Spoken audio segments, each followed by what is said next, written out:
Welcome everybody to Star Click Media's recap of things that we've seen over the past week. It's been a crazy situation out here lately. People looting, people stealing. I'm noticing there's not a lot of black people doing it though. Not a lot of black people. So basically what I'm here to show you is just some snippets that I've captured from the different lives or different what do you call it, videos that have been out there from all over the nation. You know, it's not that long, but it's just crazy how different people are reacting to different things. So without further ado, I'm gonna go ahead and take you over to the video and you guys can check it out for yourself.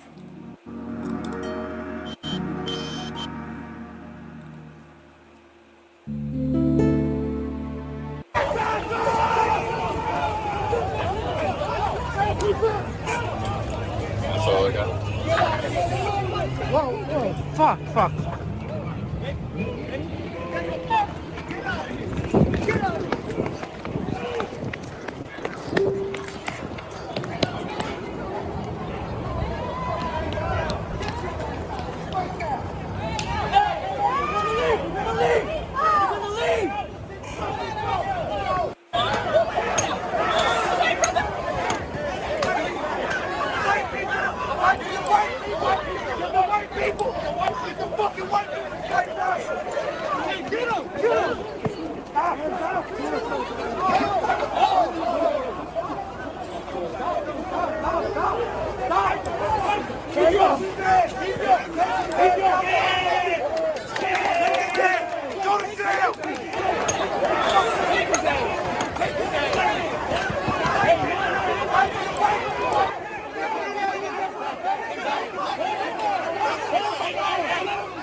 Yeah, a lot of people watching it though.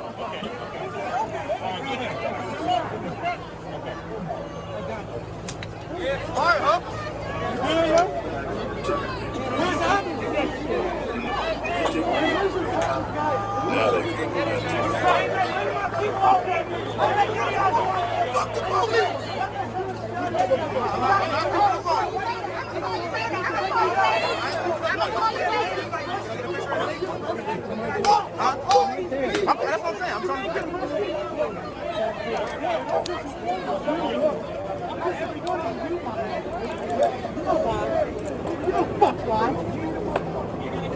that's behind any hours.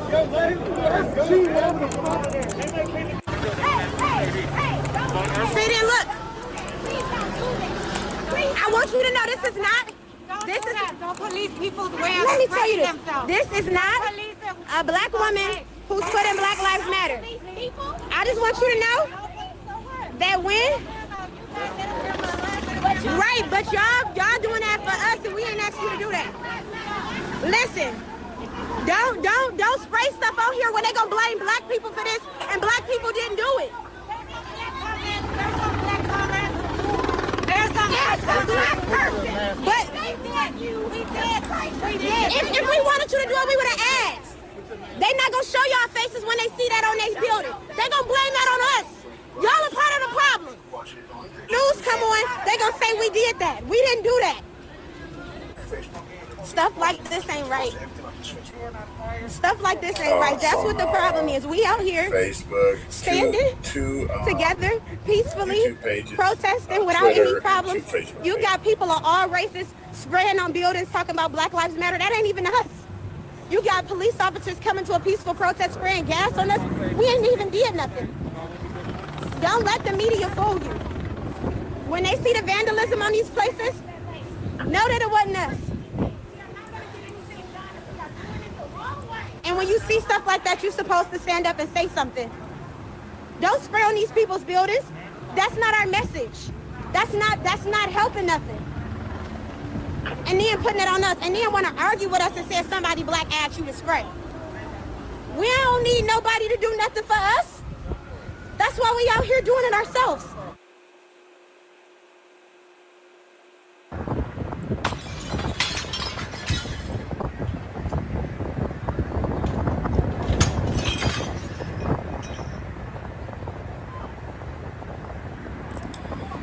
Now the part I don't understand, about this video right here is that you see this black truck drove up. You're watching these people get beat up in front of their own store. If it were me, I would have took my van and drove up on the sidewalk and put a barrier between their business and the people. But people just like to watch. They don't like to get involved.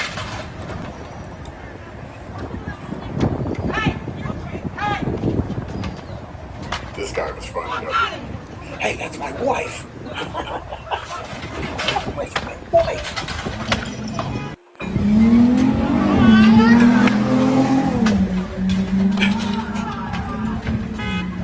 Thanks a lot for that, Tracy. I like to have people acknowledge that actually are trying to do something.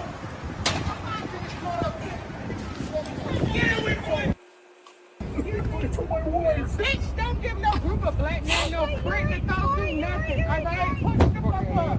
Go home. Why would you do that to them? They gonna get in trouble. You stupid. You a retarded bitch. All of y'all. Why the fuck would you give them to them? That shit is wild disrespectful. I don't give a fuck about your friends. I'm talking about this white bitch giving a group of black men a prickly throw. Do you know that shit can get them killed? You know that. Just having that shit can get them killed. Y'all find yourself so station to go in the fucking house while I kick everybody's ass. Go in the motherfucking house while I let everybody right in their face. Bust me out. That's some bullshit. What the fuck is that? They just sitting there waiting to give somebody a Wait brick. for a black man to walk by so you can hand him a brick. No.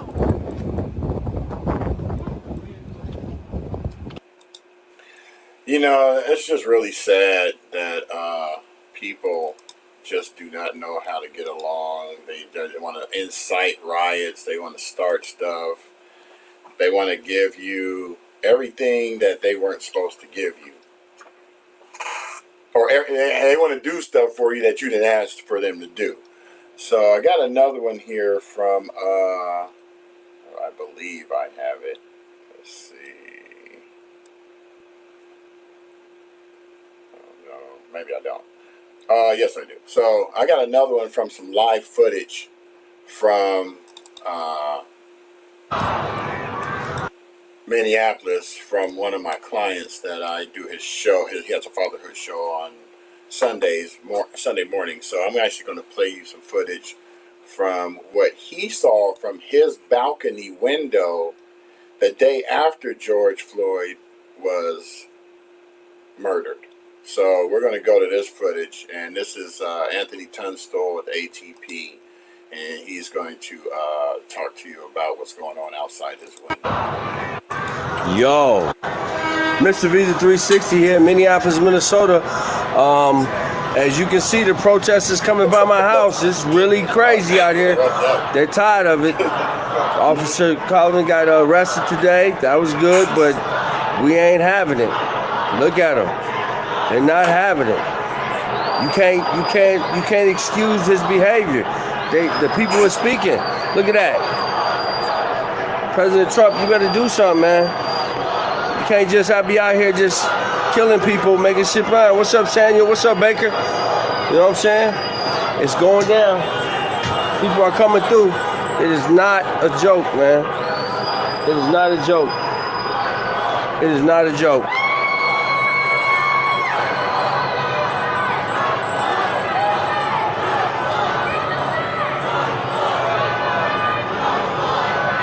It is a curfew live right here from my balcony. It's going down. Yeah, Mr. VG 360. What's up, BJ Moore? What's up? What's up? What's up? What's up? What's up, everybody?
formats of video are a little bit, they're stuck on vertical. Sometimes it doesn't show it any bigger.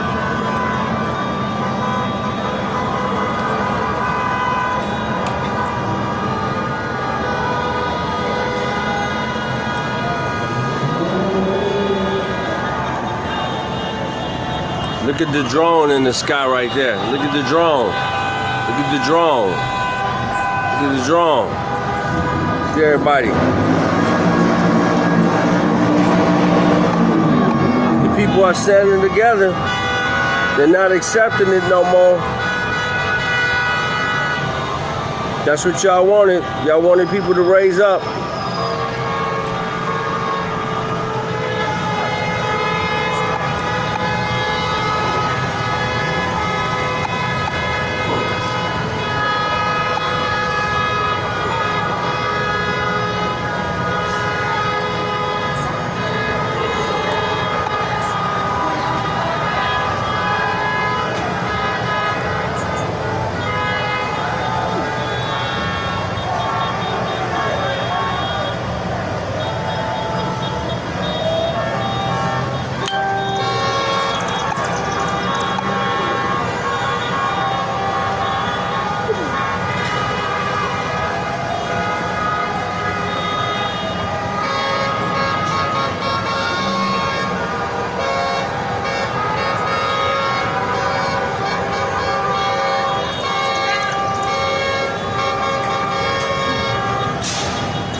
Yeah, I'm safe, y'all. I'm just out here watching it like everybody else.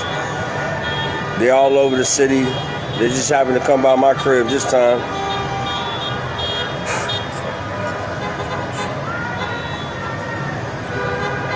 I thought that was gonna walk over the Stone Arch Bridge, but you know, they're not doing that.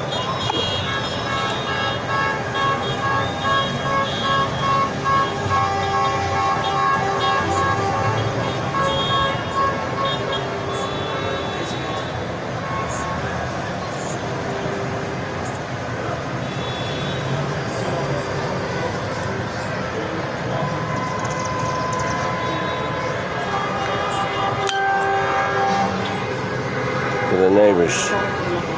Look at the neighbors.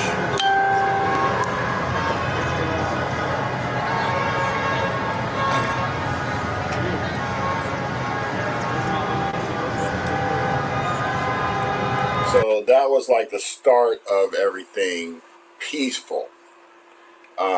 Then it turned into something else. But I got a special treat for you guys. And a lot of you all didn't get to see the interview that Anthony did with Rodney King's brother, Juan. And I don't know if you could hear me or not. I think my mute was on. But Juan King, Rodney King's brother, did an interview with Anthony yesterday People need to on his show.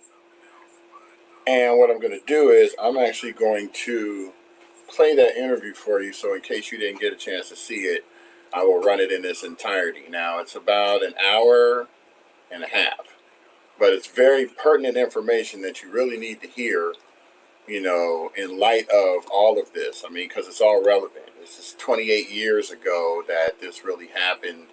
And what we want to do is we want to focus on what can be done to stop this. So they had a very, very interesting, powerful, emotional conversation that I really think you all should pay attention to. So without further ado, I'm going to go ahead and start that for you guys. And here it is. They need to see.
What's up, everybody? This your man, Mr. Visa 360, and you're listening to another episode of the Evolution of Fatherhood. Today, we're here in Minneapolis, where everything is going down, sparking protests throughout the country. We're going to talk about George Floyd, and we're just going to get to it. Mike, let me just say about me. Today, I couldn't sleep last night. Gunshots, people protesting, sirens, everything. I'm just like, I didn't even really get super dressed up today. I just came in because we had special guests coming in, and I just feel like, man, dude, is it too much? It's just too much, man. It's just too much for me today. And I'm usually tough on some stuff, and it ain't about tough. It's just like I'm pretty adaptable on certain things. But this stuff, man, this whole rioting, this protesting, everything. People coming from a different cities coming in our city, messing up the city. It's just throwing me off a little bit. And I don't know if it to be sinister. I don't know to be angry. I don't know to be okay with it. I just don't know. So I don't know how you guys feel, but that's what I feel today. And I hope we can get some clarity today in the show that we talk about today. Guy? Is it more or less you just kind of asking kind of what's that frame of mind? What's mind right now? Yeah, what are your frame of minds today about, all this that happened since George Floyd passed? Yeah. It's tough to put into words, brother. I'm still at a loss for words.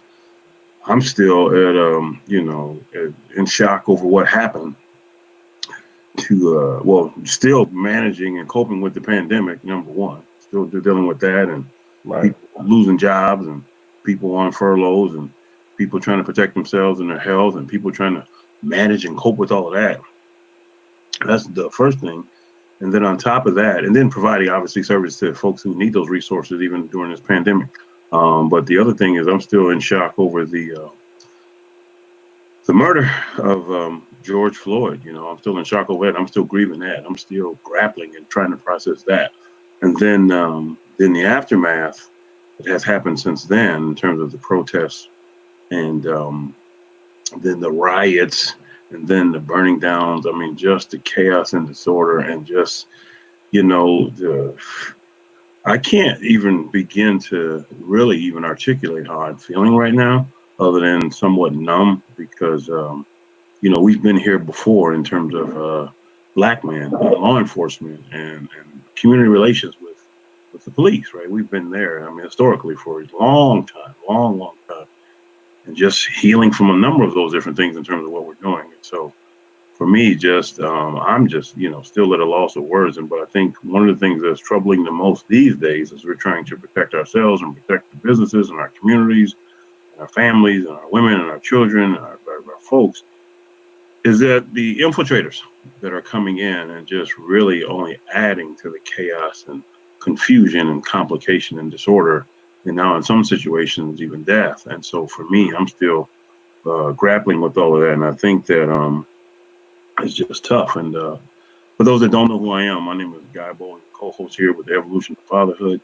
along with my esteemed colleagues, professionals, Michael and Anthony. But I'm a director, an educator, I'm a trainer, I'm a motivational speaker, but more importantly, I'm a father and a grandfather. But so I think broadly on a macro level, there's so many things that's at stake here and at play here, and so many factors. So I'm still grappling and processing it all, Anthony. Yeah. Michael?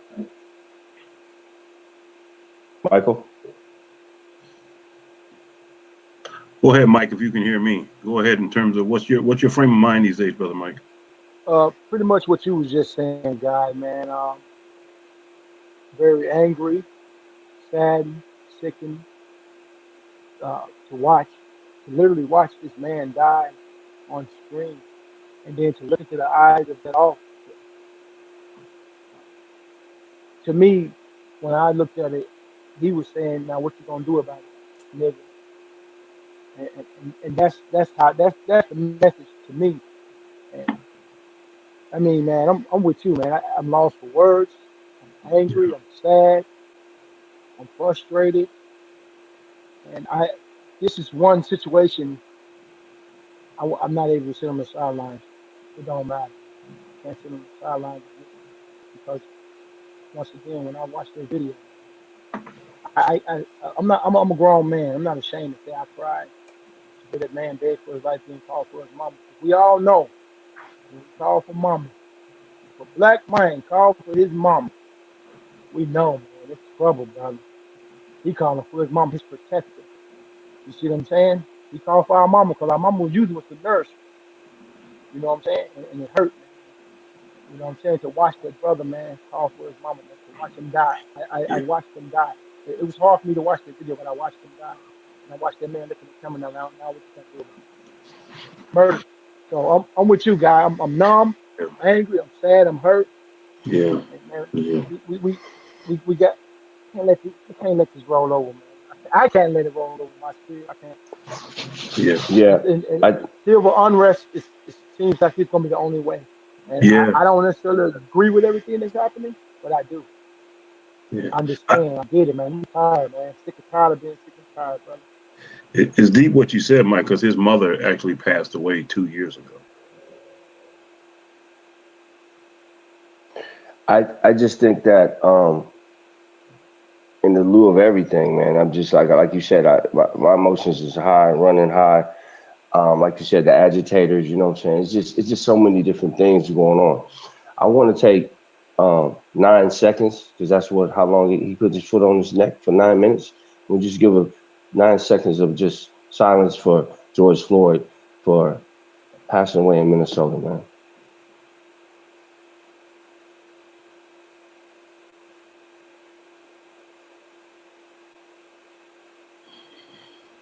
Okay. So the evolution of fatherhood, we talk about fatherhood issues and things that concern fathers, but we also have to sometimes use that as a platform. We have to use all our platforms to talk about what we're talking about what happened today. I mean, what happened over the week. And I just want to use my platform to bring some attention to that and to fathers. And what we go as fathers of teaching our kids and being in this world and what does that mean to tell them to do the right thing and be forthright and still get murdered, man. I just can't, I don't know what to do, man. I don't even know what I can do. I felt like when I was watching it, Mike, I felt like I would, if I was there, I think I would have pushed dude off. I don't know. I just think I would have did something. I couldn't just sit back and let that happen. And that's just me. And maybe I'm being over dramatic or something like that. Maybe what I could have, would have, but I think I would have pushed dude off, at least pushed him off or something, got in front of him or something. Because that's that picture of him with his neck, with his knee in his neck, looking in the camera. That's ingrained in my head for the rest of my life, man. That's some bullshit, man. You know what I'm saying? And so, without getting too angry and too off the beaten, we're gonna bring our guests in that have dealt with something like this, that's been a part of something like this, and he can speak upon this along with a community member that's going to add into what we're talking about. And so, I want to bring in our guest, Mr. Juan King, Rodney King's brother. Thanks for tuning in. Welcome to the show.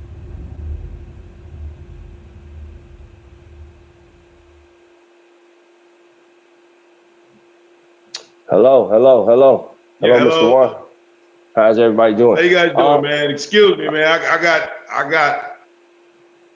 got tears in my eyes, man, because I'm hurt. But what I do want to say first, man, you guys is, can you guys hear me? Yes, Yeah, sir. introduce yourself so people can give context of who you are. Yeah, Mr. my name Juan. is Juan King. I'm Rodney King's little brother. And I'm a CSH Speak Up advocate for affordable, supportable housing.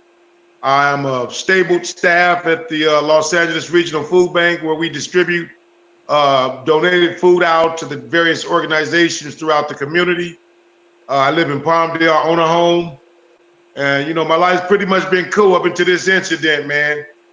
And what I do want to say to you guys that have voices, and you guys have very good voices, is that we need to make it known, and this is the fact that will eliminate the third-degree murder, At some point in the 9 minutes, that officer had to feel that Mr. George Floyd's body went limp. Now, we got a minute, maybe 2 minutes after that to revive a person. But the fact that he didn't let his leg up is complete, unquestionable evidence of intent and, premeditated murder. If we argue this in court and we make our arguments with the ingredients and the science of reality, which is the fact is he felt that man go limp. But despite that, he still held his knee on that main vein for additional 3 more minutes after that, which is evidence that he knew what he was doing. And this is how we need to attack the higher courts. I don't want to talk too much. I want you guys, just fire away with whatever you want to know, man. Again, I was front line with a lot of Rodney's life prior to the beating and after the beating. I do know that as long as we give them ground to justify certain things, stressing a point is cool. We got to do what we got to do to let them know that ain't nobody tolerating this type of racism or hate or just informative information towards us to where they can just take our lives, without any remorse.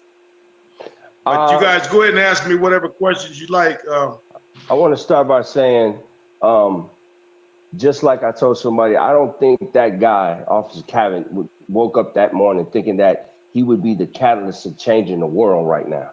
I'm pretty sure he didn't think about that. He's just going to business as usual.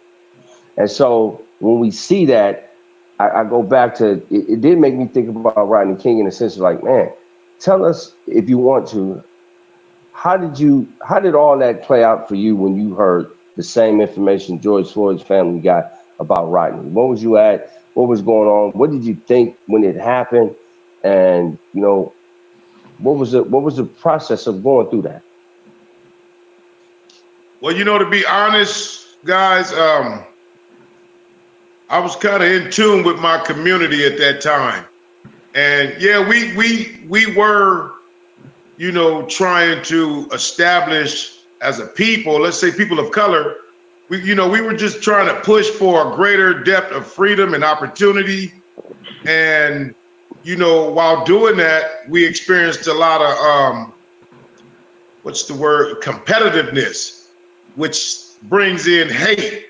As a result of us wanting more and trying to do more, it brought in the hate. Yeah, maybe Rodney was drinking. Maybe he was going over the speed limit, but when I heard the whole situation about him getting beat, I knew off the top that beating stemmed from something other than what they said was the reason why they beat him, and that just opened up the door for,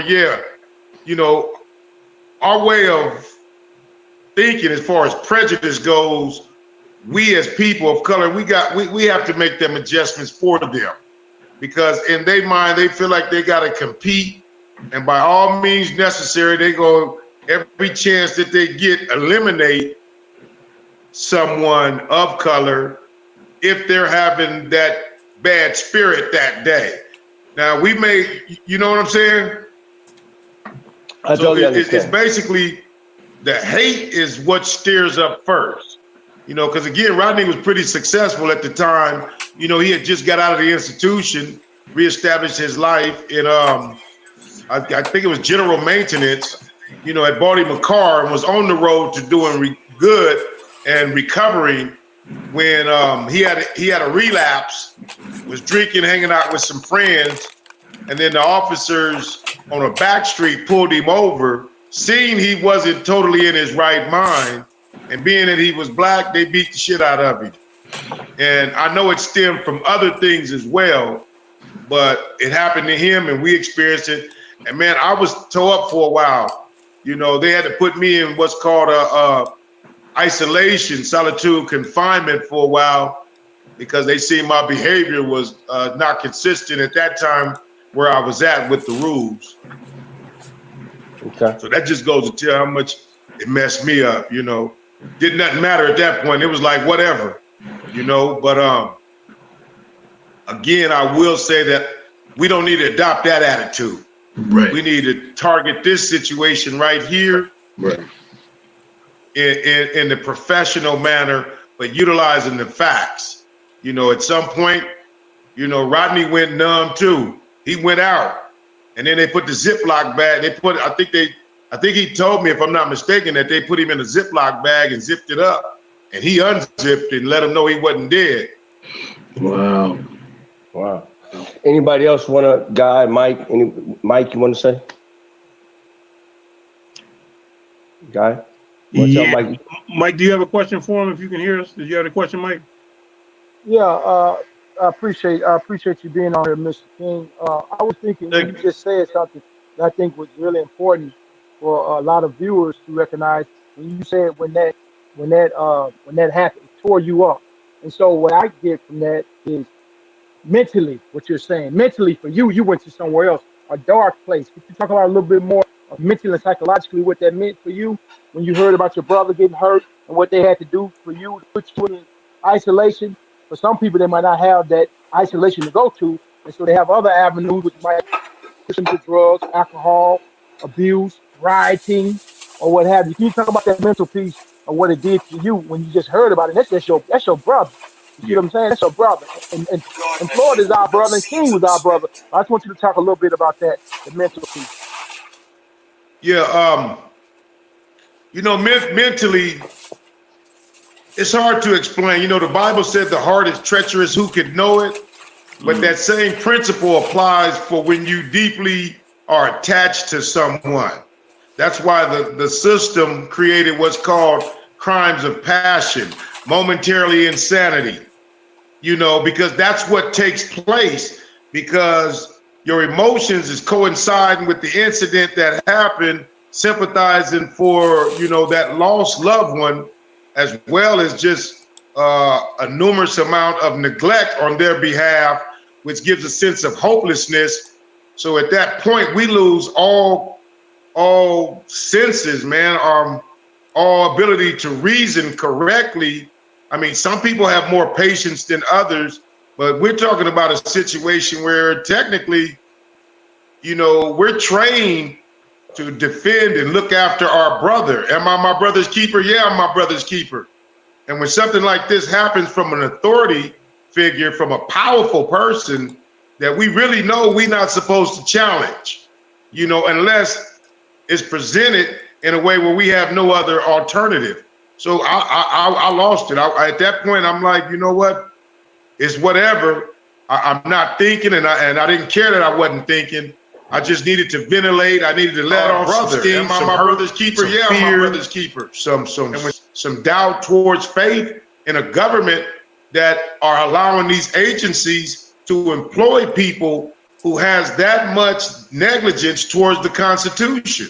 Yeah. The Constitution simply states what they're supposed to do as peace officers, correctional officers, lawyers, judges, doctors. It's simply stated in the Constitution. And once anybody violates that Constitution, it's like people taking away your food, telling you can't eat. At some point, we go crazy. We get fear. We get angry, you know, so we lose it. And it's actually normal, you know, because these are emotions. Like they say, anger is fear turned inside out. Mm-hmm. And they're both are emotions. You know, these is just a natural process. Now, some people in law say, no, you shouldn't vent this way. But who can put a limit or a percentage on how much each person can take and what they can and cannot do in a situation like what we just experienced with George Floyd or Rodney King? Tell us. I had a question for him, but go ahead, Anthony. I want to make sure that everybody understands. TC Collins is in. TC, tell everybody who you are and what do you take on what we're talking about so far? And Guy, we'll get back to your question. Okay. Well, I wouldn't say I'm anybody special, just another black man in this society that's affected by the continual oppression and terrorism that's been exacted upon our people for as long as I've been alive, and I'm only 28. And as far as I know, for the last 400 years, what I do is advocate for youth that are experiencing homelessness. I run a mentor program called Brother to Brother that invites predominantly young men of color into a safe space for them to vent about what's going out there in society. My thoughts on the matter at hand that's in Minneapolis is the same sentiments that these brothers expressed earlier. You know, that proverbial metaphorical knee that was on that brother's neck, the image that I never forget that's ingrained in my mind also. And when I look at it, it's just the symbology of it. You know, the evilness that you seen in that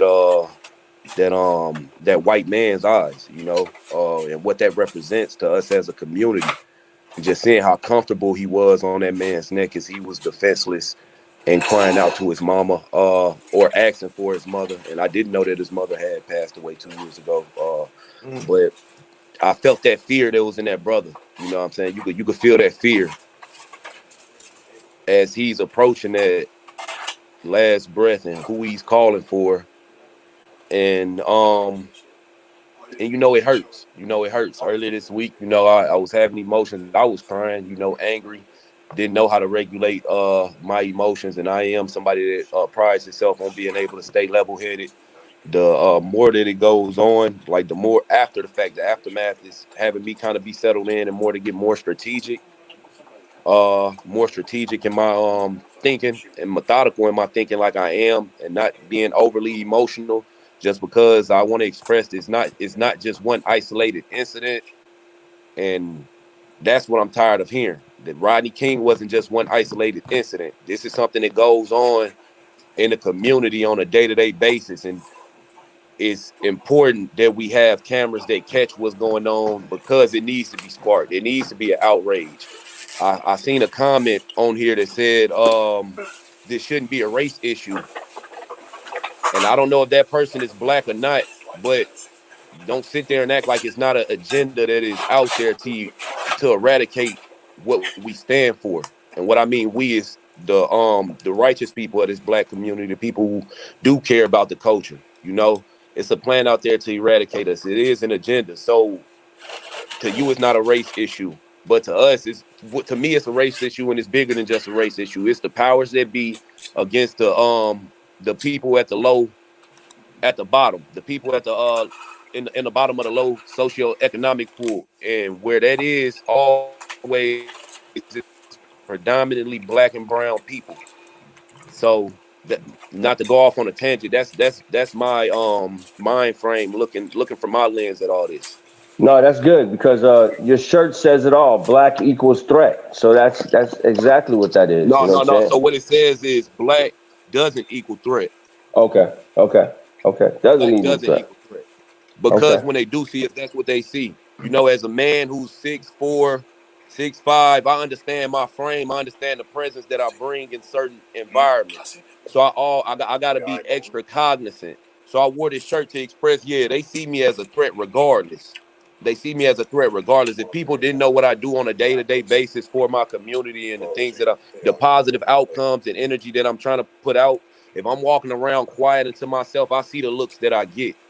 You know what I'm saying? People are they conditioned to be scared of what I represent, you know, and I think that's on both sides of the token, not just, you know, and that's on both sides. And that, not to even get into too much, you know what I'm saying, Yeah. on that. That's how I feel, you know. No, We are considered threats. I appreciate you sharing. Guy, you want to pick up where you left off at? Yeah, most definitely. And thank you for sharing that, because no one can tell you how you feel, and you feel if it's a racialized situation. They can't dismiss your feelings, even if they disagree with you. They can't disagree. They can't disagree with how you're feeling about it. So I'm glad that you shared that, brother. You see, for brother Juan, I wanted to go back to a couple of things that you said in terms of what was behind the feeling that caused someone to feel that way towards an individual, to do that to Mr. George Floyd. What was all the things behind that led up to that for them to operate in that way? But at the same time, you also think about what is it behind the feelings of the folks, and that some consider marginalized or disenfranchised, that made them react with the frustration that they did in terms of the protests, in terms of it wasn't just that incident, but all the things that led up to that in their lives, where enough is enough, because people will blame the folks reacting in the way that they do, in addition to the protests, thinking that they're operating out of the prefrontal cortex of their brain, which is rational, which is logical, but that's not what they're operating out of at all in any kind of way. So you trying to explain to them, don't do that to your community, that's not computing, that's not translating at all, because they're not even operating out of that part of their brain, especially considering the fact that if they're younger and their brain is not fully developed. So with that being said, this program that we have here, educating the masses of who we are and what we're trying to do as men, as fathers, calling it the evolution of fatherhood. My question to you, Brother Juan, is, can you tell us a little bit about taking it all the way back in terms of what contributed to who you are, who your brother was, and your family? What was life like for you growing up in the household, brother, in terms of what was the conditions like? What was the community like? What was it like for you in terms of just what you even thought a father was, and what contributed to you even making some of the choices that you made that might not have been the wisest choices? Say that last part again for me, please. What was, just tell me, how'd you grow up? What was your family like, brother? What was your community like? Okay. Yeah, where did you learn? I'm gonna answer that. I'm gonna answer that right now. But my brother with the braids, with the dreads, I want you to know, man, you said you're not important. You're very important. Yes, sir. He's very important, and I hope he can hear me, because it's people like him that stands front line, speaking to people that a lot of us don't want to speak to, because we don't feel that the change can be made. Right. But what you're doing, you're important, and you need to know that you're very important, because a lot of people won't speak up. But now to answer your question, sir, predominantly we grew up in Altadena, Pasadena, around minority generation. Majority, which means a suburban, white, Spanish, blacks, Asians. You know, it's a little bit different in South Central. But my mom was a devout Jehovah's Witness. My father, he had a drinking issue, but you know, he still maintained a fatherhood about himself, and pretty much implanted in us, you know, what's right, what's wrong, you know, how to conduct yourselves around other races. And to be honest, man, he really didn't push a color issue until it came about. You know, when he recognized some prejudice or something, he addressed it. But for the most part, you know, we was raised to see no color, man. Mm-hmm. You know, we embraced it, all people. We were educated in simple English, math, reading from elementary all the way to high school. We did, you know, pretty much stuff that a family do, you know, although this was like 60s and 70s and 80s as well. Time was a little bit rougher. Excuse me. So we made ends meet, you know, cleaning these folks' toilets, houses, office sweeps, you know, Brentwood, Hollywood, Bel Air, PCH, if you know what I'm saying. Burbank, you know, we pretty much had a family that made a decent, okay living. I'm not gonna say decent because we was poor, but you know, we respected these people, man. And you know, like they said, like I said, we were in their house, cleaning their houses, washing their sheets, you know, pretty much doing janitorial work for a lot of these rich, powerful people who at that time was very powerful, you know. And to watch the tables turn years later, to see those type of people's children react towards my brother the way that they did, it was very hurtful, I felt very betrayed, very let down. Because I'm like, I know one of them officers knew exactly who he was. You know, we were the King family. And in Altadena, my family was pretty much, you know, cool with all races of people. Love my people, but we were cool with all races of people. And that's pretty much how we was raised, you know, just fear God, try to do what's right, try to avoid the law. If you get involved in the law, you know, for whatever reason, yes, sir, no, sir. you know, and give them their respect. Don't be no punk, but don't challenge the law, you know. And when this happened, man, I just simply, you know, again, mentally lost all understanding of all that I was trained as a youth to do, you know. But again, that's how I felt. I was gonna say, was your father alive when that happened to Rodney? Thank God, no, he wasn't. No, and I say that respectfully because, man, he would have tore up the town. You know, he probably would have took it out on anybody that he felt prejudice towards based on that. You know, and I'm quite sure he would have did some devastating stuff because, you know, when it came down to his kids, he was serious about us, you know, and he laid his life down for us, you know. So I'm thankful that he wasn't alive for the mental sake of it, as well as the fact that he didn't go out and get himself, you know, in no trouble. I think that's why I wanted. That's another reason why I created this show, because of that. You know, fathers do so much. You know what I'm saying? They raise their kids up to go through adversity and to know that your son or your daughter is being handled in a certain way, and we see these images. I just want this show to be like, put some humanness on us, is that we are fathers, we black fathers, we fathers of color, we love our kids, and we don't want to stand around and watch you do that, man. You know, I don't even know, man. Like I said, last night it was just a lot of stuff going on. I got a lot of mixed emotion. I've been like, man, burn this bitch down. I don't give a fuck. I'm mad. But the other part is like, hold on, wait a minute. So I just want to ask, you know, what did you guys do when that was happening? All that confusion, all that contention, all that riot and all that anger was pouring out.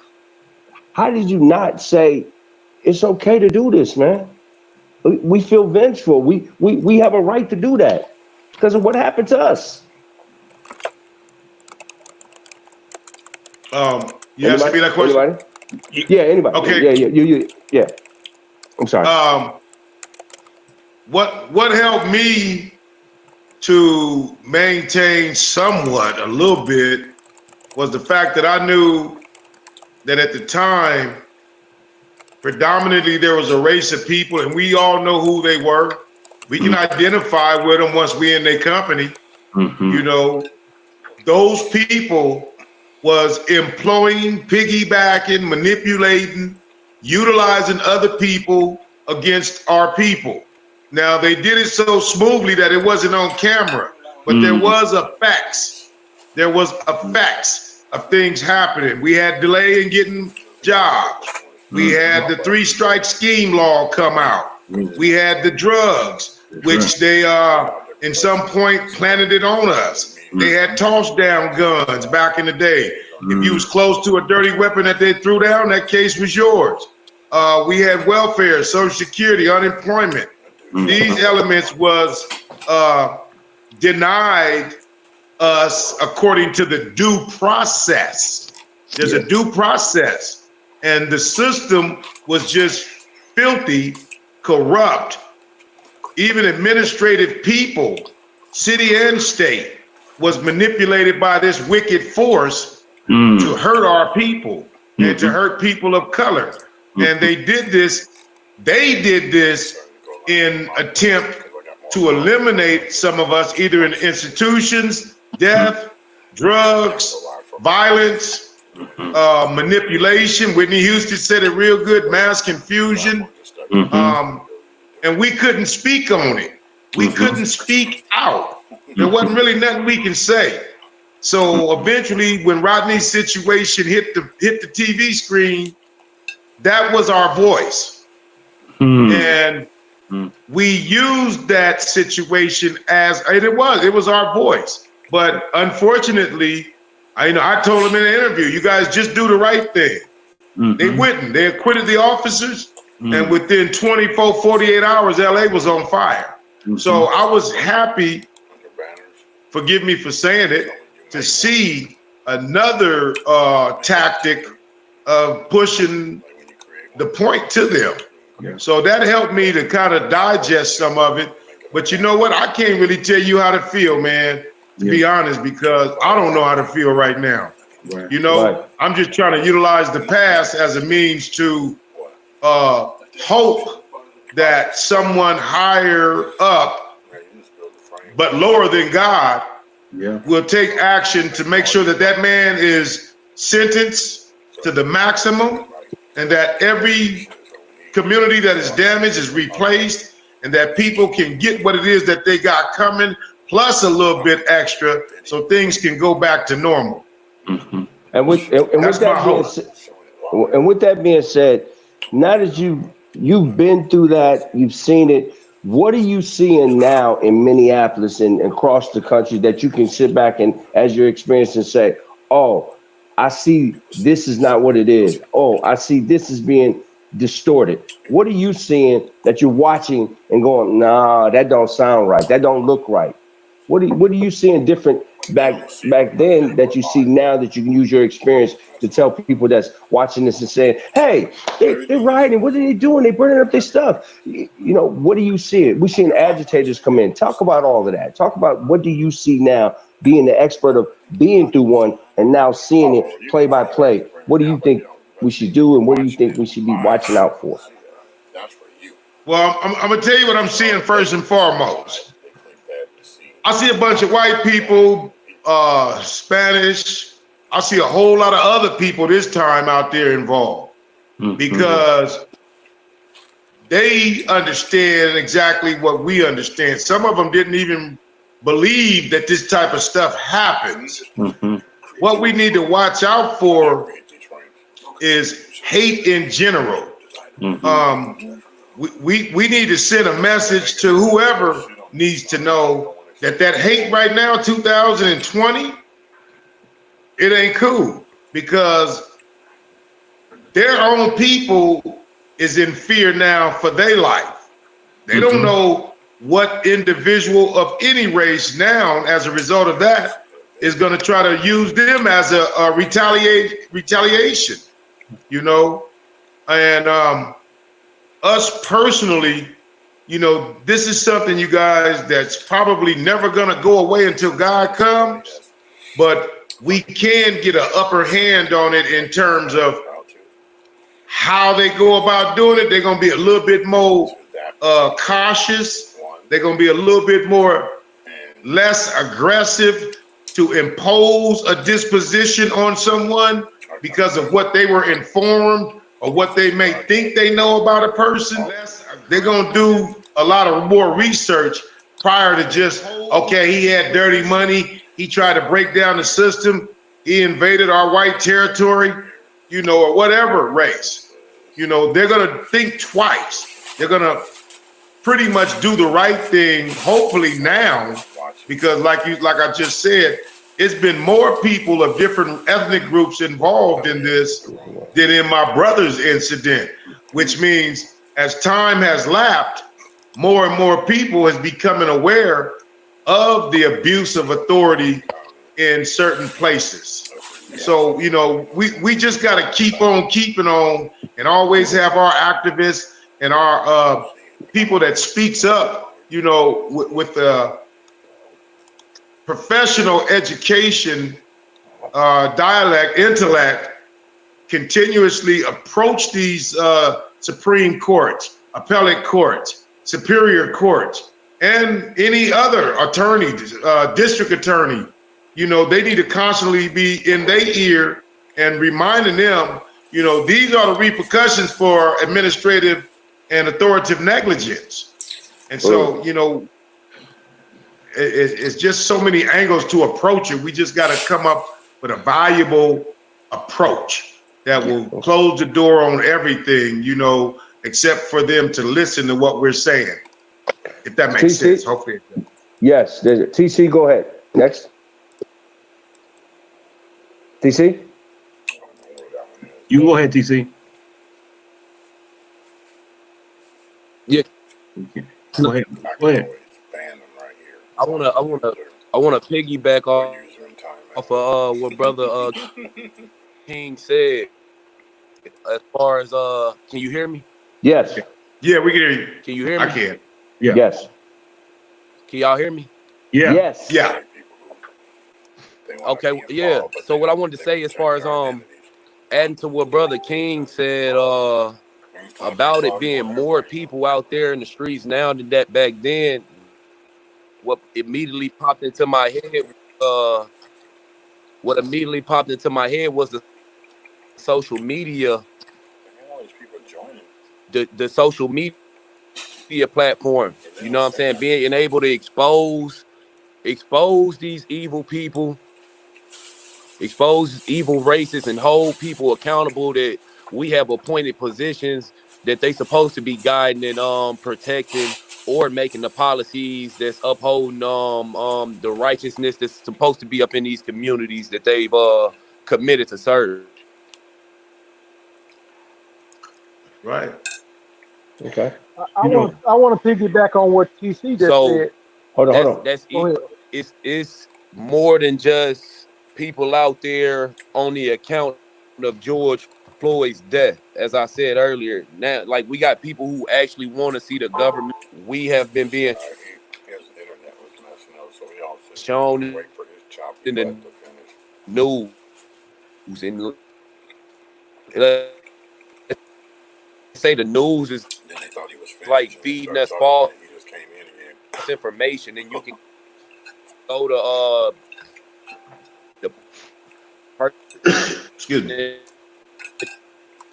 person you right I think what TC is saying that he's in a paraphrase. He's saying the social media is giving us a false narrative of what they see of us, and so we need to take control of that, or just have a different voice by coming out and talking like we talking now. I think that's what he was trying to say. I could be wrong.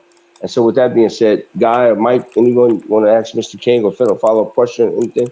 Yeah. One last thing. I think Brother King, Brother Juan was saying about we've learned so much, and what's different about this situation is that the community that's being affected is a little bit more, and also who are protesting are much more diverse in terms of who it's the cause means something to and why they're out there. And I think sometimes that can have certain members of law enforcement hold back in a sense because it's the whole community that's coming out trying to say enough is enough, right? And you got allies, you got people with privilege and power who need to use more of it to continue to push this forward. Because the last thing we want to do is put ourselves in harm's way and just create something we don't need. Because right now, a lot of people are feeling it's just, it's open season on black men. A lot of folks just feel that way.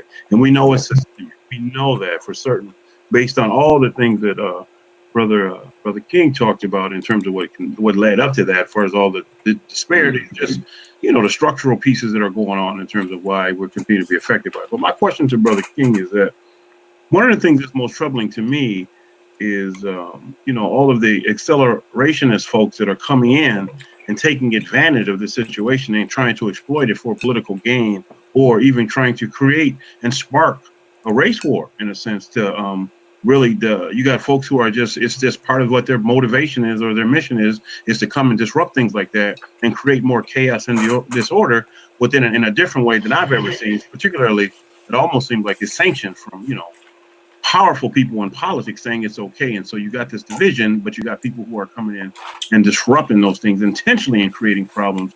Did you experience that, witness that during the time with the uprising in LA? Anything similar? And if so, what was that like? Or if not, or both, what would you share with us that we need to do to address that, the people coming in and use this for political and exploiting this for their own cause and purposes? He ain't looking to see that he popped out. So I popped in. Unfortunately, he dropped out. Okay. So hopefully he'll bring back in. But since he and I grew up in the same neighborhood at the same time, in fact, Juan was, I've known Juan since I was 10 years old. Okay. And he was like really one of my best friends in high school. In fact, a lot of people don't know I didn't get in any fights because I didn't have to worry about nothing. Because that brother was always there. So, yeah, he's back. Yeah, he's back. I was filling in for you, Juan, because you had to take a station identification break. Yeah. No, what happened? I accidentally touched something that tipped me off the page. Hey, I want to say this. Mike was going to comment on TC's comment, so let Mike speak on that, and then we'll get back to you, Mr. King. Just in time check. Go ahead, Mike. You want No, to I was pick? just gonna say it was also tied into what Mr. King was saying, the historical piece of social media and what television meant for the '60s. I remember watching an old documentary, and a lot of white people who were North said they had been hearing stories of dogs being sick on people in the sit-ins and all the civil rights movements and marches in the South. They didn't really believe it until it showed up on the TV screen. They said it became their reality. So, and to what Mr. King was saying, and to what TC was saying, that now you have more people because of social media. They can get an idea of what's really going on, so they can come and say, "Whoa, this is how we want our country to be." Like you were saying, Mr. King. Now you got more people and diverse, as you were saying, Guy, groups of people out here protesting this because they see that this isn't right. And social media has a huge part to do with it because of the access now that people didn't used to have. In those times, in the rural areas, they didn't know what was going on. But now, because you have TV, you got Facebook, you got Twitter, you got all these other social media links, people can now come out and they can see some of these injustices, and they can no longer sit and say, I don't believe it. Because if we wouldn't have had some people recording that, we would have went off the fact that this man was resisting arrest, that Rodney King was resisting arrest, and that would have been the end of the story. And that's how it would have been. Would have went off the police report. I went to school. A lot of people didn't even know. I went to school to be a police officer. And one thing that we talked about was reporting. What you write down is pretty much a law. If you can't, the perpetrator can't prove it. All you have to do is be drunk. He was drunk. How do you know he was incoherent? You see what I'm saying? So what you were saying earlier, Mr. King, was we had covert injustices, covert hidden. Now it's overt. It's right in our face. Almost saying what you're gonna do about it. You see what I'm saying? So that's all I want to say. And I just want to talk about the historical piece, and I'll talk about that later as we close. The historical trauma is what you was talking about, Mr. King. The historical trauma that we see over and over and over again. It's almost like lynching, modern day lynching of our people. So at some point, you're going to push somebody to the edge. Say, you know what? What's going to happen? We're going to revolutionize, and we're going to fight back. Oh yeah. That's what I want to say. So, Mr. King, what I'm hearing you say is that it starts even in the city government. It starts in the community. It starts rallying, protesting, doing like we're doing now, and galvanizing that, like Killer Mike said, strategizing, coming together, and keeping putting the pressure on people. Yes, Side note, like Amy Klobuchar might be Joe Biden's vice president. Well, we know that's not going to work because she proposed all the cops as ever. She never prosecuted any of those cops. So we know what her mindset is about that. So why would we even attempt to give her a platform? There's nothing that she can say. They said, well, I was young back then. I didn't know. No, you knew, and you didn't even do anything. And so as you pointed out, Mr. King, you don't get our vote. You don't get our endorsement. You don't get anything. You can move around. That's your punishment. Move around. And so I think what you're saying is that we take more action towards that. We build more platforms through our social media and the people that we're connecting with, and we hold them accountable by video and by tape. Even though they try to dismiss that, it's hard to not see that.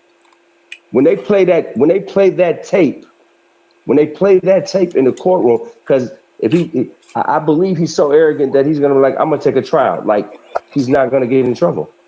So when they play that tape. When they play that tape and 12 jurors look at that tape and say, you telling me what you're watching is not what you're watching? You're going to say that? They're not. They're going to be compelled to do the right thing. They're going to have to do the right thing. And so what you described as gaslighting, Anthony.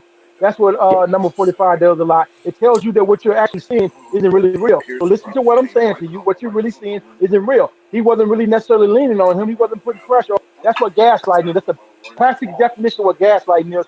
To get you and convince the people that they're not actually seeing or hearing what's happening. It's not their reality. You just believe that's what's happening. That's what gaslighting is. I just want to say that because it's great in what you just said of what gaslighting is. A great example of it. So here's this is a side note. I don't know if you watch the tape. I noticed after just focusing on the cops kneeing him, if you look underneath the car, you can see his extremities leaving his body. You could see that. And I was like, whoa, that tells me when your extremity leaves your body, that's pretty much over with. And you continue to be down there. So again, for people who's watching the show, you're uncomfortable about the conversation that we're having. We're talking about the rioting and the protesting that's going on in Minneapolis. And we're talking to Rodney King's brother, who was there when it all started in the beginning, to give some context of what we're talking about today and how we're feeling. So that's what we're doing today. We got young TC in the building. He's a young African-American brother doing things in the community. We got his voice, Mike, myself, Anthony. And we just want to give you all a small synopsis of what we feel. We are 5 black men, different ages, different mindsets, and we have the same consensus on what we just saw and what we're going through. We make no question about it. We all can agree that we're angry. We all agree that we have some type of emotion to this. We all believe that something should be done, and we're holding people accountable. And we're going to use this platform to talk about that today. So I thank everybody that was watching. We ain't leaving yet. I'm just thanking everybody that's been tuning in and commenting and haven't got a chance to send it, like Juan, the architecture, all the people that's been watching, Select Busby, everybody. And so with that being said, we got like a couple more minutes left. TC, you was out, you're back. What did you want to say?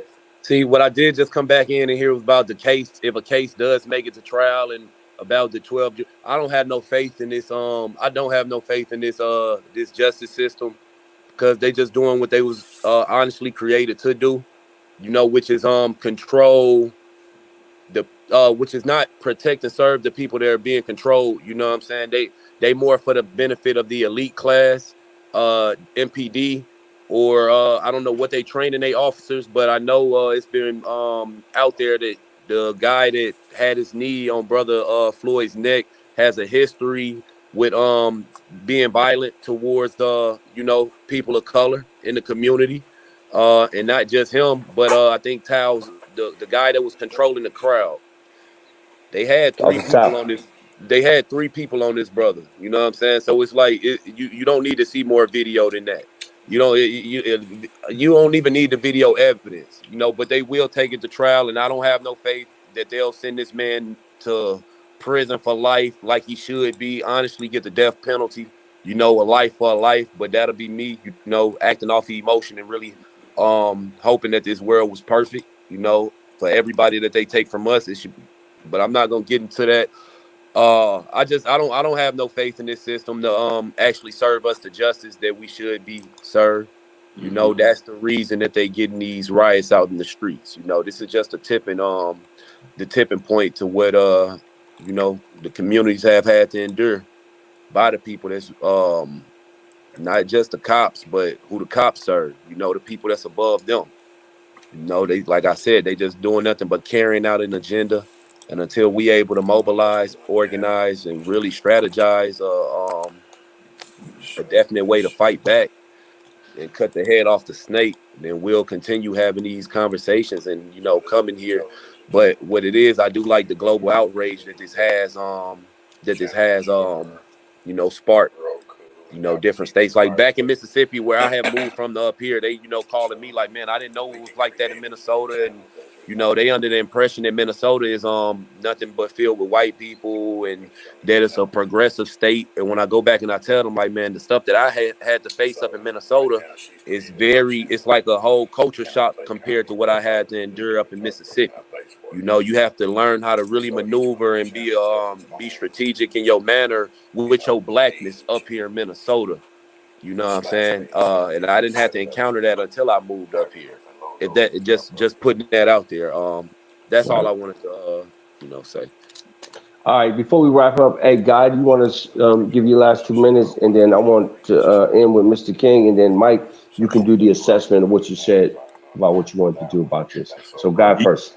Yeah, it's been a pleasure again. Thank you, Brother King, for coming on the show. Your insight, your perspective. Thank you guys for having me. Yeah, absolutely. Your wisdom, knowledge, intellect, brother, has really been informative for us to take heed to in terms of what you shared. And also some things that we can begin to think about as far as what Brother TC was just saying, strategizing and organizing to hopefully not let this go underneath the rug, you know, and really push forward without necessarily only contributing to more violence. Because one of the things that's most troubling for me is just all of the hardcore folks that are encouraging these neo-Nazi folks, these white supremacists, you know, all of them that they're coming to the protest to carry out acts of violence, specifically, right, against black people, with the goal of just exacerbating the tensions and sparking, you know, a race war, which is we can't fall into. And no, I understand TC's frustration. So I don't know if you experienced that at all during the uprisings 30 years ago. But if you did, I just want to know, how did you combat it, or if you did or not, and then what are some things that we can do to not only keep moving forward and ensure that, you know, Officer Derek has be brought to justice, but at the same time keeping our people calm and not putting ourselves in harm. Right. The question, was you asking me a question? Yeah. The question was, have you? I missed some of it. You blurred out a little bit. The question was, have you experienced those infiltrators, you know, in terms of trying to pit folks against one another and trying to turn into a race war or whatever their political cause was, and really tried to disrupt what the protesters doing the uprising were trying to do? They're called agent provocateurs. Agent provocateurs who come in acting like they're part of the group that's protesting, and they incite riots, violence, destruction of property, and things like that. Agent provocateur. That's what you're talking about, guy. Yeah. And for the folk, you know, they got different terms for them, and different, they come from different organized groups, but they're the ones that's burning down the businesses here in Minnesota. You know what? I'm gonna tell you, like a brother told me, man, and then I heard a brother say, we may have to use whatever elements, help, whether it's in opposition or in accordance with what we're doing, as a means to accomplish what it is we need to accomplish. If they want to join in with everybody else and tear some shit up and burn some shit up, go for it. But then we, as individuals, need to watch our backs towards them. No words be spoken. You know what I'm saying? Just identify who these individuals are and allow that help as well to accomplish a ventilation. Some people say, no, you're wrong for saying that. But when the law lets the people down, right? Okay, we have no other protection at that point. Right. So if they want to disarm themselves in attempts, and quote me, in attempts to rearm themselves, we just take advantage of the fact, okay, you in partial agreement with what we're doing. On the other hand, I already know that you are a manipulator of my people against me. See, because this infiltrated now, it's in the stock market, people. It's in the law form. It's in a lot of things where these people have turned families against each other. I can tell you front hand, I'm not going to say my brother turned against me, but I do know that he was manipulated to at one point perceive of his own family different based upon what they told him about us. These people need you, but on the same token, you need to do this and do this with your money, Rodney. And this is what's more important right now. But that was their indirect attack against us using him. So people, once again, you know, if there is intruders in the circle and we identify them, then we need to maneuver ahead of them. And what they call that, when you spear something off into another direction, like they can detect a missile shot in the sky and shoot it down before it has effect.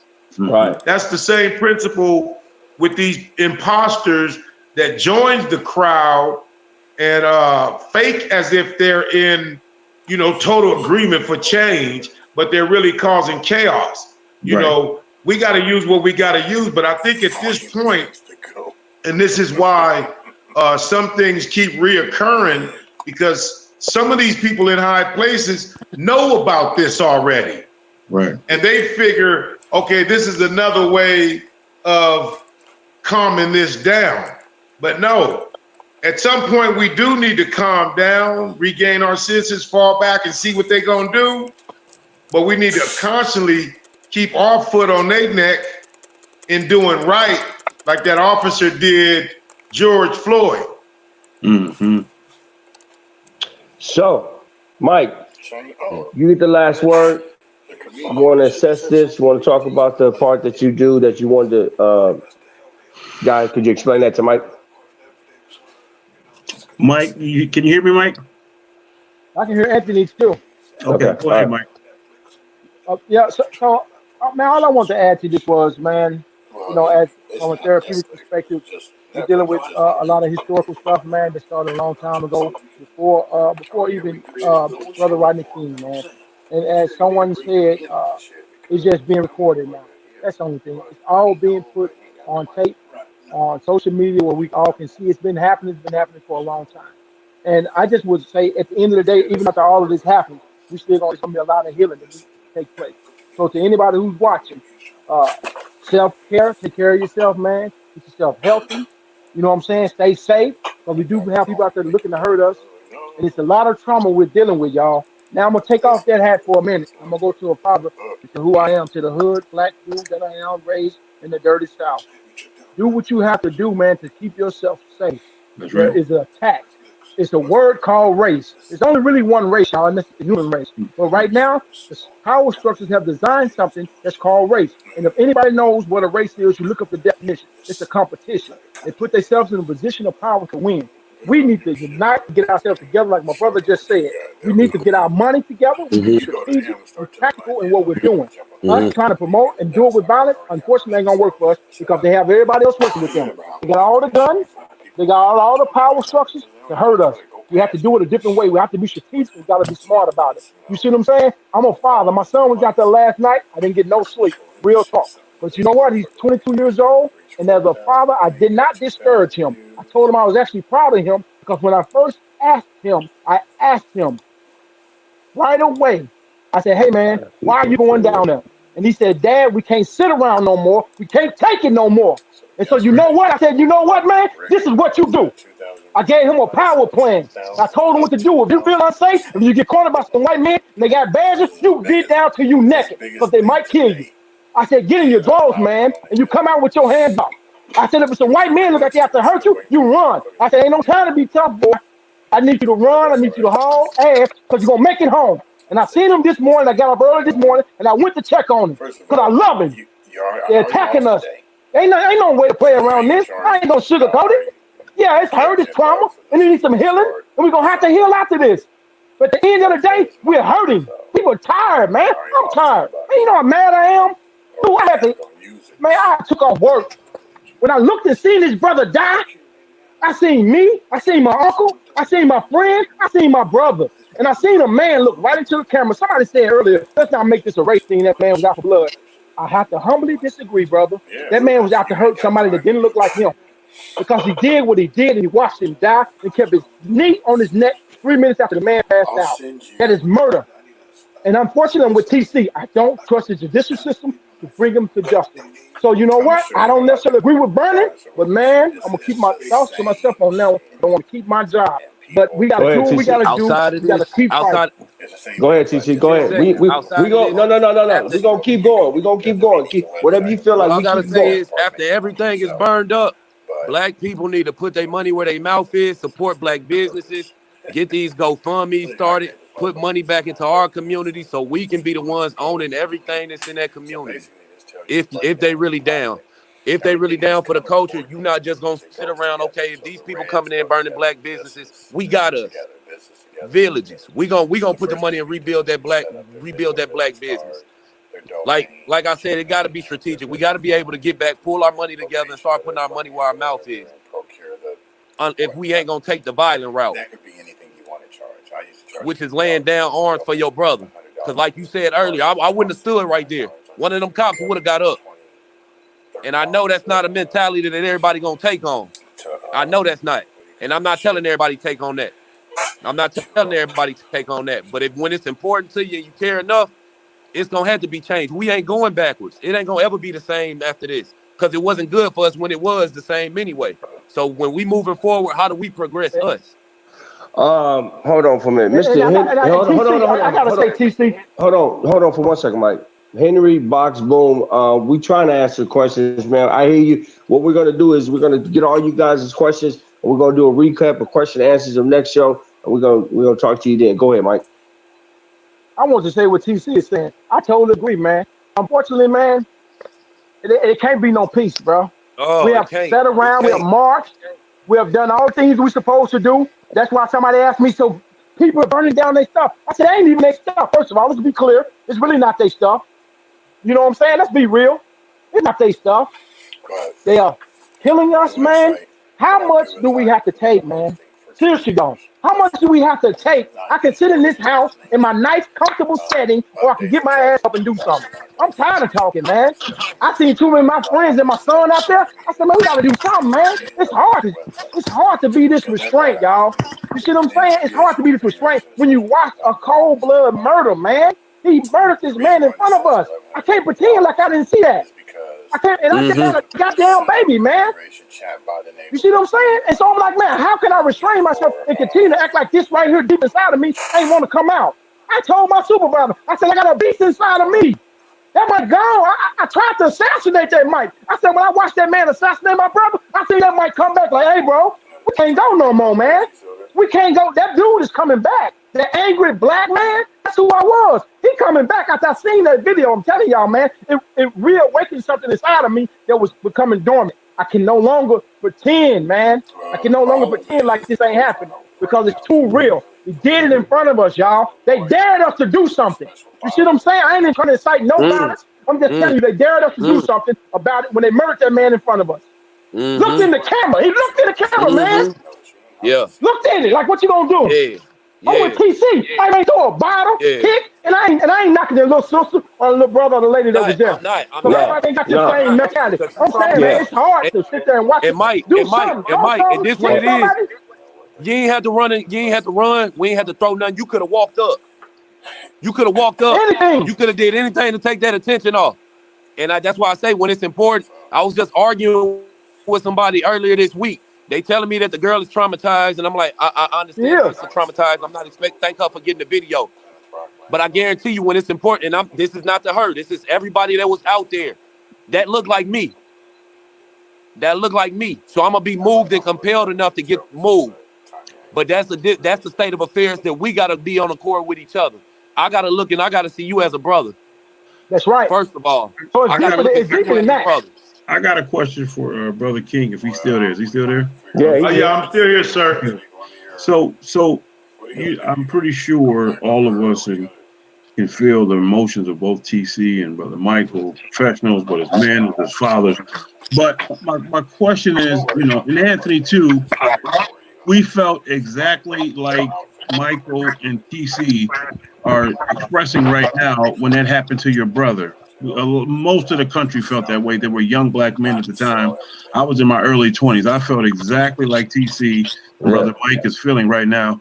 And I wanted to destroy something. I wanted to act out because I had no real understanding, nor did I have options, nor the education on what I could actually do. So what I decided that I thought I could do was to act out violently. I didn't. I was able to get elders in my ear, but I felt the same rage that I'm hearing from Michael and TC. How, and you said you felt it as well, wasn't able to do a lot at that time, or not sure what you did. How were you able to get through those emotions in the way that you're hearing from these two gentlemen to be able to put yourself not in harm's way, but to continue to push for change and make change? I got it. Okay. Brothers, let me say this, man. The rage is normal. The anger is normal. The hurt is normal. God is basically understanding this more than what we are, because the what we feel is as a result of the product that Satan, the devil, has created and executed. And all we can do inside is get ourselves worked up to the degree where we become his advocate. So we got to maintain our composure. My brother's situation happened almost, 30 years ago? But since then, we have experienced some oxygen in our situation. We have experienced, and excuse me for saying this, but my brother was in a form of sacrifice that bought us out 30 years. We've been I mean, there's been things happening since then, but to that degree, it bought us some time. And this is what we got to look at, the bigger picture is, you know, just relying on the fact that, you know, sad to say, George Floyd's death is a historical moment as well. Hopefully it will give us some more leeway and opportunity.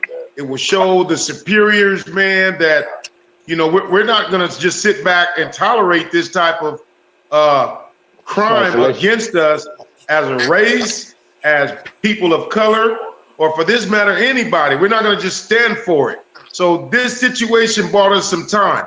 I wouldn't want his family to hear what I'm saying because I would be very upset. But what I do know for a fact from experience is the situation with my brother happened for a reason. Yes, sir. And, you know, it helped a lot of people of color. You know, it brought us certain justice. But then again, like the Bible said, do not be surprised if the justice is lifted up from the earth.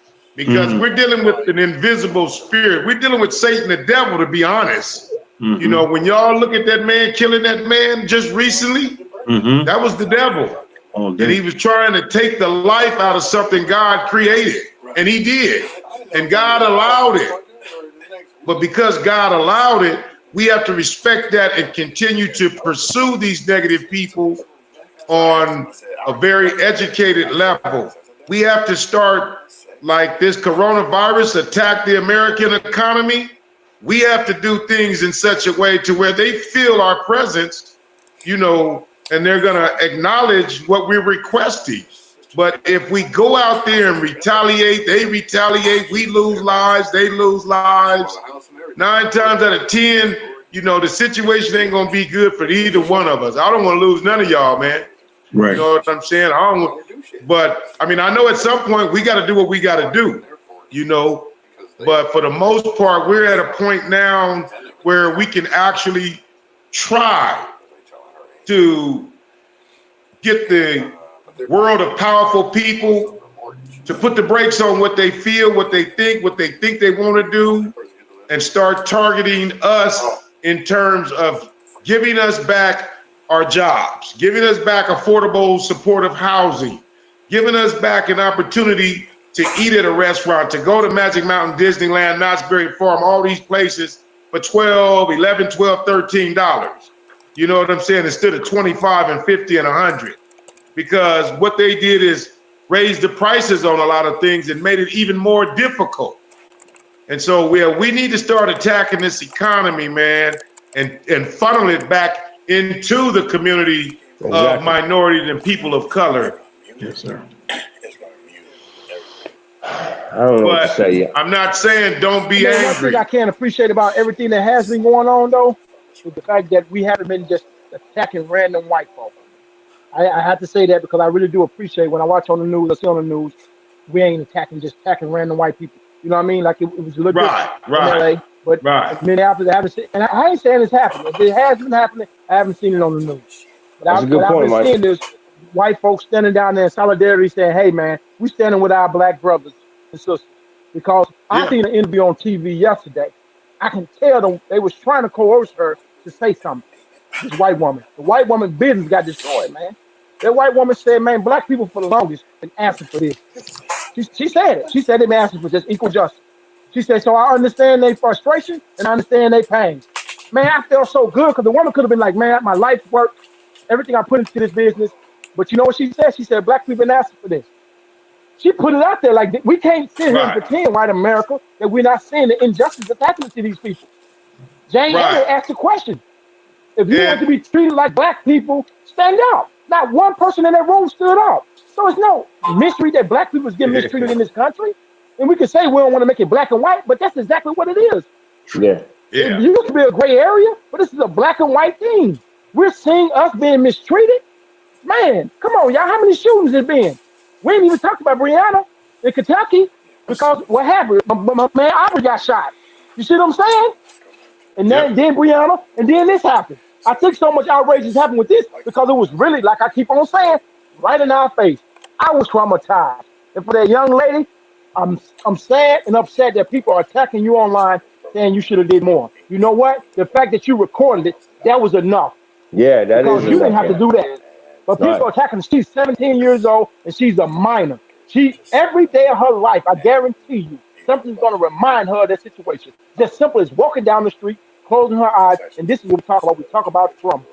Like you just said, guy, remembering Rodney King and beating that street, man. You'll never forget that. You'll never forget it. I'll never forget it. I was a young man, but I'll never forget it. And then the police getting off. That's trauma, y'all.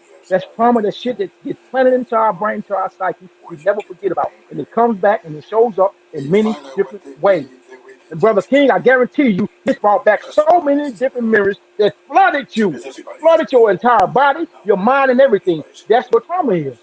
That's, Yeah, it that's, the, did. that's the thing It about trauma. did. I'm going to say this real quick. I'm going to shut up because I'm talking a lot. But No. look, the brain is where everything starts. You see what I'm saying? And when something happens with trauma, it sends signals to your brain. Now your body don't know no different, but what your brain tell it. So when something is traumatizing, you say, "Well, what's wrong with them? What's wrong with them? Ain't nothing happening to them right now." Their brain is telling them something is happening to them, and because their brain is Right. telling something to them, they're responding. That's what trauma Right. is. Your brain gets signals that, hey, something is happening. This remind me of something. Remember when you got beat? Remember when you seen somebody get beat? Remember when you got hit by that car? Remember the house fire? Remember the rape? Remember the murder? That's what trauma does. And it sends signals to your brain and it comes back.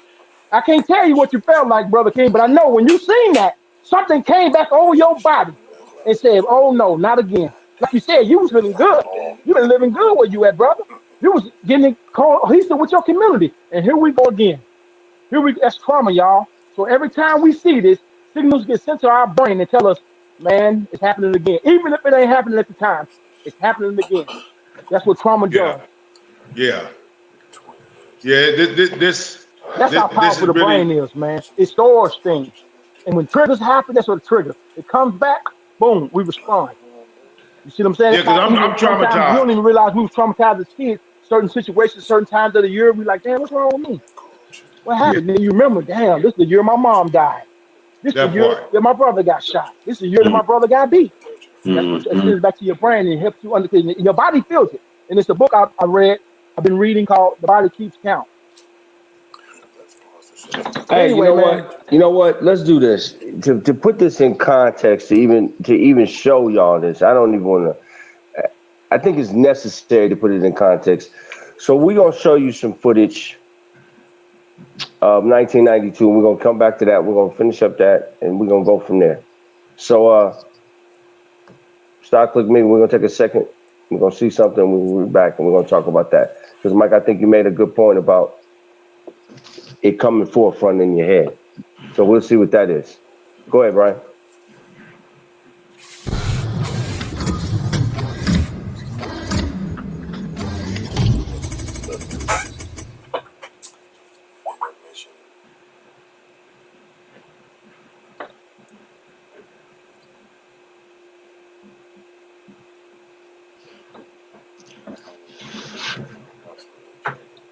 you don't get tired of eating eggs. No, man.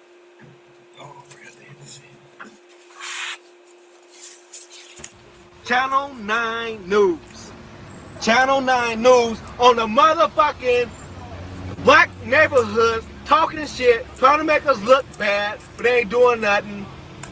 I'm sure everybody was in a different state of mind at the time because I was. Just, I never felt like that before, and if I felt like that, I know they had to feel like that or worse. There you go. Yeah. There you go. Yeah. I went up and down Florence Avenue and on a corner of Normandy and Florence, and I just really kept my camera going most of the time.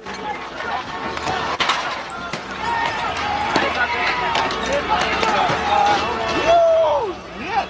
Everything is free. Everything is free. Right.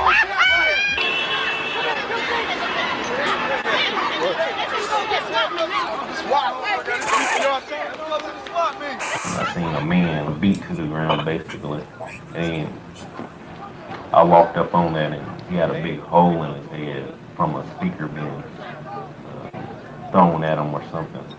And he was like passed out.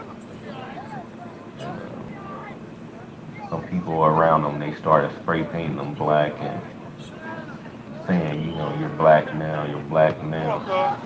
He's black now! He's black now! People ask me, you know, well, why didn't you help this man out? He had at least 8 people around him. Now, what could I do? You know what I'm saying? I would have been on that ground too. I basically just stayed out of the way. What I wanted to do and why I was over there was to document what was going on. I remember the night that the riots broke out. It was a Wednesday night. As we pulled up to Carlos's house, I remember it was dark, and his daughter came. His daughter Mona, his older daughter, came running out. She said that the city was burning. You know, LA City was on fire, and people were fighting everywhere. And we kind of thought, yeah, right. We went in, and gosh, I just couldn't believe what I saw on the TV. She was right. The city of LA was burning. So as we're approaching the city, we're coming into Los Angeles, it started to smell the smoke. You could see the fires. And I started to worry then. I started to get a bit concerned about my children. And I remember asking him, I said, we don't know what's going to happen during this time. If anything happens to me, promise me you'll take care of the kids. We got called out that next morning, thinking that it was all over. And we went right into a hornet's nest. It's something I never would have imagined happening in my lifetime. Maybe in one of those movies, those futuristic movies, Mad Max. That's what kind of, just to watch these hordes of people just running through the streets with TVs, VCRs. We even watch a couple of people roll up in taxi cabs, and the taxi driver kept the meter running while they went in and grabbed some TVs and VCRs. On that corner is where my father tried to hold down face down the crowd.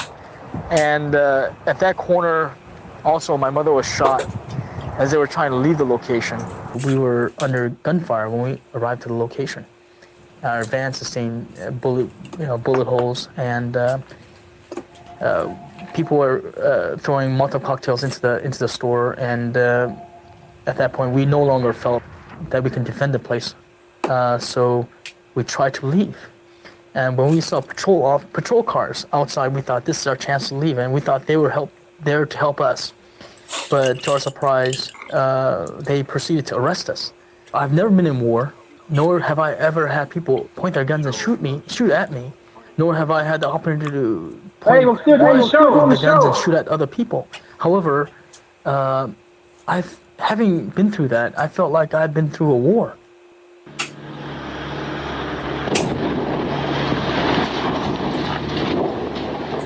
Our losses were in excess of $2.2 million, including the building and the inventory. We're not even accounting for the economic damage that we've suffered. I think it'll be a show of defeat if we do not rebuild. We've taken a licking, however, you can't keep us down.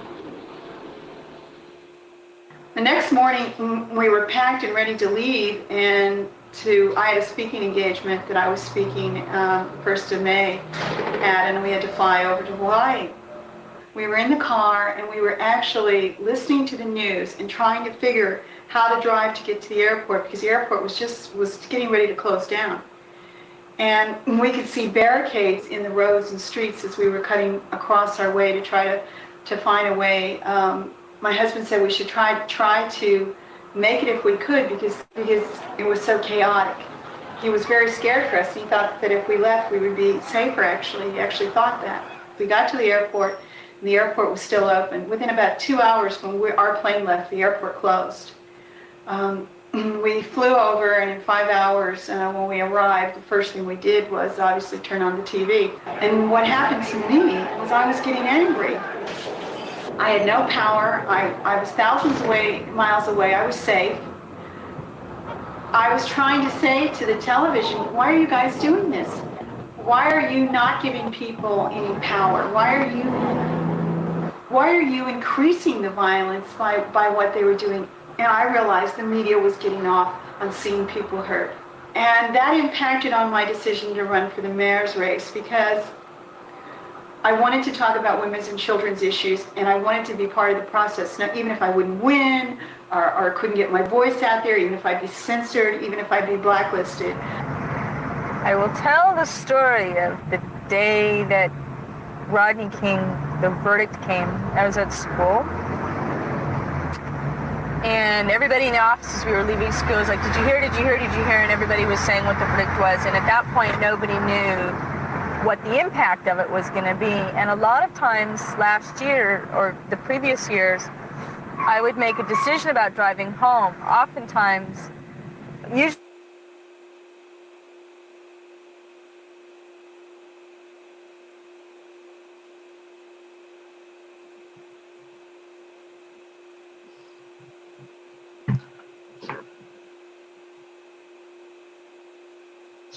We back? Anthony, we back, everybody? Yeah, I can hear you. My phone. You can hear me, Brother Juan? Michael, you can hear me? Yes, I can. Okay. My battery, I had to plug in the plug. That's why I changed locations. Oh, okay. Well, again, appreciate you staying on with us, brother, this entire time. We went over. But I'm back. Yeah, but it was necessary. I'm back. I'm back. Yeah, I'm back. So let's do this. I don't want to read. I don't want that to bother Mr. King. You know what I'm saying? Can you hear me? Yes, we can hear you. Yeah, we can hear you. Can you hear me? Yes. Okay. Yeah, I appreciate you guys allowing me to be on the show, man. And again, man, I'm greatly saddened for that situation, but I'm happy you all have addressed it and is addressing it because this is what's necessary, man. We need, people with you guys' skills, man, and talent and wisdom, to voice your opinion. Because a lot of us, we even myself, I ain't really got no good education, but you guys are very intellectual. You guys are very observant and aware. So yeah, it's a grand opportunity to be on this show with you all. Thank you for that. I don't know what to tell everybody, man. I hope this show was insightful. I hope you got a chance to see us as Black men talk about issues that concern us fathers talking about issues that concern us in the community. TC made a good point. Mr. King made a good point. Mike brought us home with the therapeutic version of what's happening. God gave some insight. I just want to say, I want to leave you guys understand this, man. This show is a platform for fatherhood, but we will take time to talk about issues that addresses anything that affects us. And so I want y'all guys to know that we are going to be recapping y'all questions. And so next week, we're going to do questions and answers. And hopefully the people that tune into the show will be able to do that. And with that being said, I'm Anthony Tunstall, a.k.a. Mr. VZ360. You've been watching Evolution of Fatherhood. Before I sign out, I'm going to let Mike, Mr. King, and Guy get the last word. Mike, what do you got to say for the people that's watching and about to go away? What you want to leave with them that watch the show today? When I was able to get out of my feelings, I thought about something, and I want to make sure that I'm being careful. That we have to be careful with our words when we say things like what we would have did if we were there, because it's kind of shaming the people that were there. Yeah. And we got like that young lady. She's a little girl, man. Yeah. And it makes me think about intent over impact. I know the intention isn't to shame her or to shame that guy that was there, but to say, hey, it's a lot of different things that could have happened. But I think it's easy to say what we'll do when we're not somewhere. But because when we're actually in that situation, it could be different. Feelings, emotions, everything. Like we always say, hindsight is 20/20. Yeah. Right. When we look at it, like the fact that we know he was gonna die, yeah, we might have intervened. But who knew that man was gonna kill that police? And also, just be careful with our words, man. You know what I mean? I seen shirts, to make this really quick, they used to offend me. They said, I'm not my ancestors. And I heard people say, if I was in slavery, I wouldn't have did this, I wouldn't have did that. It's similar to the situation. Well, you don't know what you'd have did. Even if it wouldn't have hurt you or impacted you directly, it could have hurt your family, your children, and so forth. So that's why a lot of men probably didn't have the ability to fight back, because it would have hurt their family, not just them, but also their children. You see what I'm saying? So let's just be careful how we say words and things we say. because it can be very hurtful. I don't think that's really the intent. Right. That's all I got. Right. Thank you. Hey, thank you, Mr. King, man, for taking time out today, brother, to listen, man, to share, give us your insight, man. I really appreciate it, man. It's a pleasure meeting you. Mr. You guys King, too, man. Thank you. Mr. King, you want to leave the last words for the audience that's watching today? I'm pretty sure they've been impacted. They've been having some type of feeling about this. What do you want to leave with them before we leave the show? Well, I just want to quote two things. One thing I want to quote is, had those bystanders with the phone camera probably try to do something, the way those officers' mentality is, they probably would have killed everybody there because they wouldn't want any witnesses. So I feel like, they did what they could do, being that these officers had guns drawn and was in position to use them. Some people may have thought differently. I think I probably would have went ahead and stepped close as I could. But again, I can't say that neither. So I don't want them to feel like they did a bad thing letting that man die because, the Bible said a live dog is better off than a dead lion. So we got to think, but at the same time, it coming to, each and everybody make their own decisions. I don't want to say anything bad about the people that just stood by, but if the numbers was high enough, yeah, they should have been pushed out of position of killing that man. But that's past tense. In conclusion, I would like to say that we can't forget this situation that has happened. Like we can't forget Rodney King's situation.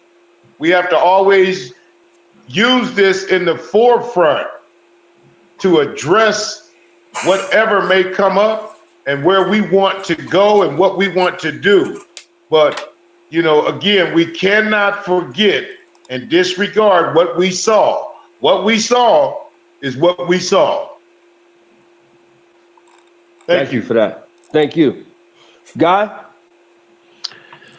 Yeah, for me, again, I was thanking Brother King for being on the show with us today and sharing, his knowledge, his wisdom, his insight, his story from his iconic brother, who there was a historical incident that happened that changed us in the way we live today, 30 years later.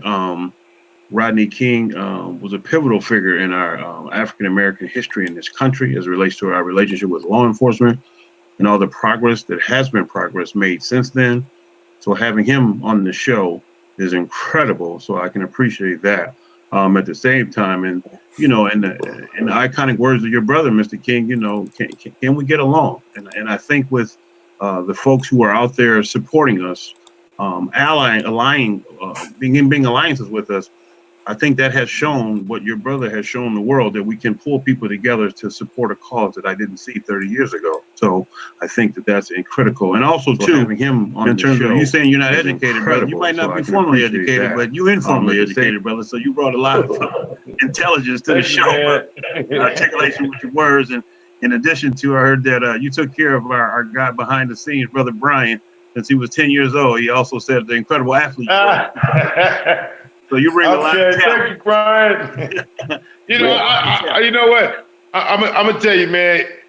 He's been a real good friend. Yeah. And growing up, man, I don't think there was a situation that occurred where somebody got physical with him and he informed me and I didn't do nothing. Because I knew he was so cool and he was so good of a guy. Even though I was scared to fault who I fought, I did it for Brian. And it came out good though, but yeah, he helped me out too though. Good. So it sounds like you've been watching over the community for a long time, brother, and we appreciate you. And I think the other things we should also leave with, we had an incredible discussion today that I'm still processing, that hopefully we'll follow up more, Anthony, in the coming weeks as we continue to deal with this issue, this just traumatic situation, but I also want to talk about what we're also seeing that it's doing in the community and how it's bringing us together. How we've got cleanup crews, how we got people just taking care of their neighborhoods, taking care of their businesses, forming together, police presence or not, in terms of supporting us, in terms of making sure that we feel safe. We're taking care of it ourselves and coming together as a community. And I've seen Black, white, Latino, Somali, Asian, all of us coming together as a community. And so, to the words that Brother King said earlier, I'm a spiritual guy. And it was so critical what you said, Brother King, when you said God allowed it to happen. And I truly, truly believe that, because certain things has to happen in order for other things to happen. There's sacrifices that have to be made, and to condolences to the family. But historically, this has happened many, many, many, many years, and decades and centuries, that God has allowed things to happen in order for other things to happen for the good and for the betterment of our society, for our people. So I appreciate you saying that, because that's me through and through, brother, in terms of what you just said. So I can appreciate that. Can I say one more thing? Yes, sir. Okay, I'm gonna make it brief. We need to go back, you all, to Adam and Eve, but more so, we need to go back to that serpent. That serpent convinced Eve to eat of the fruit, which brought a plague and a curse upon us. So too, like today, there is a deception. You see, this is a serious distraction, a cold, dark moment for us. You know what I'm saying? Similar to us losing our freedom in the Garden of Eden, And so it just goes to show that deception, as a result of deception, it brought about this death that we all will eventually experience until God resurrect us and wake us back up. But our years are 70 and 80 if because of special mightiness. But my point is, in order for us to understand a lot of the Bible, we had to understand the deceptive part of Adam and Eve, which cursed us. So, this deceptive act against us will bring us about a better understanding of what we need to do. First, be right with God. And then second of all, just beware of the predators that's out there. Right. Absolutely. Thank you. Okay. Bro. All right. Thank you guys for having me, man. Yes, thank you, man. Hey, again, this is Evolution of Fatherhood. You can catch us on Sundays at 12 o'clock. Like, share, go to the page, repost this over again. This is your man, Anthony Tunsil, better known as Mr. Visa 360. I hope out of this show, you got something out of it. I hope we was able to convey the message of what we're talking about, and to see black men, black fathers talk about issues that concern us, this is what the platform is about. You've been watching the Evolution of Fatherhood show, and I'll see y'all next Sunday at 12 o'clock. Peace out.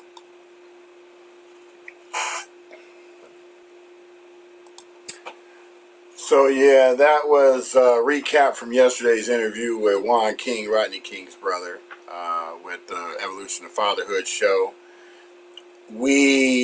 I usually will come on the day after and do a recap such as I did today. This was a first because I wanted to bring some awareness to some of the other things that was going on around the neighborhoods of different towns, of different states that people live in, because normally we don't get to see any of that.